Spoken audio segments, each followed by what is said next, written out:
Hello students, আশা করি তোমরা ভালো আছো। আমিও ভালো আছি। আমি তোমাদের ডালিয়া ম্যাম চলে এলাম তোমাদের কলকাতা বিশ্ববিদ্যালয়ের আন্ডারে যে বিভিন্ন কলেজগুলো রয়েছে, যারা পড়াশোনা করছো সেকেন্ড সেমিস্টারে, তাদের জন্য আরেকটি টপিক আলোচনা করব আজকে। তো আমি আলোচনা শুরু করার আগে তোমাদেরকে ইনফরমেশন দিয়ে রাখতে চাই, জ্ঞানজ্যোতি কোচিং সেন্টারে অনলাইন ক্লাস কিন্তু শুরু হয়ে গেছে মেজর বেঙ্গলি। যারা আমাদের সঙ্গে যুক্ত হতে চাইছো, যারা নোটস পেতে চাইছো সিলেবাস কেন্দ্রিক, তারা অবশ্যই আমাদের সঙ্গে যোগাযোগ করো। আমাদের যোগাযোগ নাম্বার 6295916282, আরেকটি নাম্বার 7076398606। তাহলে চলো আজকে ক্লাস শুরু করা যাক। আমি বেশ কিছুদিন ধরে তোমাদের শব্দ ভান্ডার আলোচনা করছি। তো সেখানে শব্দ ভান্ডারে আমি তোমাদের তৎসম, অর্ধ তৎসম, তদ্ভব, দেশি বিদেশি শব্দগুলো নিয়ে আলোচনা করেছি আগের ভিডিওগুলোতে। যারা দেখোনি, যে চ্যানেল থেকে ভিডিওটা দেখছো সেই চ্যানেলেই পাবে তোমরা।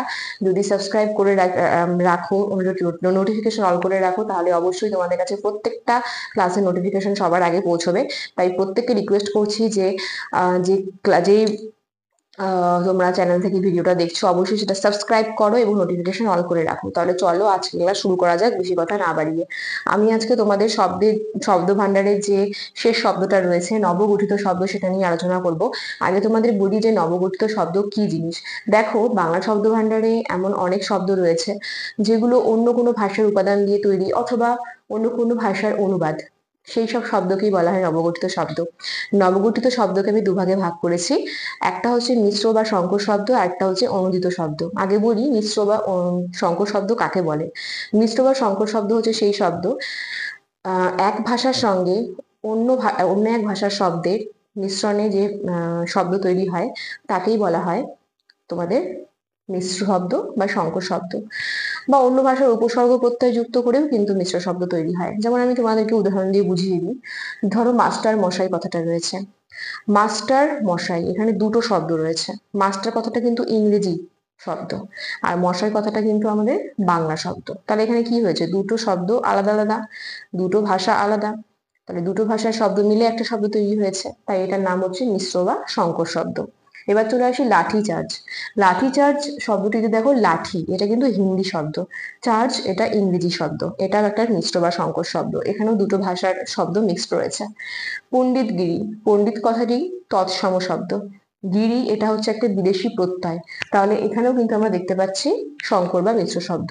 ডাক্তারখানা, ডাক্তার একটি বিদেশি শব্দ, আর খানা হচ্ছে একটা বিদেশি প্রত্যয়। তাহলে দেখো, বুঝতেই পারছো এখানে সবগুলোই কিন্তু মিশ্র শব্দ বা সংকর শব্দ। এছাড়াও আরো অনেক রয়েছে মিশ্র শব্দ বা সংকর শব্দ আমাদের বাংলা শব্দ ভান্ডারে। এবার চলে আসি অনুদিত শব্দ। অনুদিত শব্দ কোনগুলো বলতো? বেশ কিছু বাংলা শব্দ ভান্ডারে শব্দ রয়েছে যেগুলো অন্য ভাষার অনুবাদ, বিশেষ করে ইংরেজি ভাষার যে অনুবাদ, সেটাকেই বলা হয় কিন্তু অনুদিত শব্দ। বেশ কিছু ইংরেজি ভাষার অনুবাদ আমরা ব্যবহার করে থাকি বাংলা শব্দ ভান্ডারে। যেমন দেখো, নিউজ পেপার এটাকে বলি সংবাদপত্র, টিয়ার গ্যাস কাঁদানে গ্যাস, ফাউন্টেন পেন এটাকে বলি ঝর্ণা কলম। তো এইভাবে আমরা কিন্তু দেখতে পাচ্ছি যে পুরো শব্দ ভান্ডারটাকে আমি তিন ভাগে ভাগ করে নিয়ে তার যে উপভাগগুলো রয়েছে সেগুলো নিয়ে তোমাদের সামনে আলোচনা করলাম। যারা আগে ভিডিওগুলো দেখোনি তারা অবশ্যই দেখো।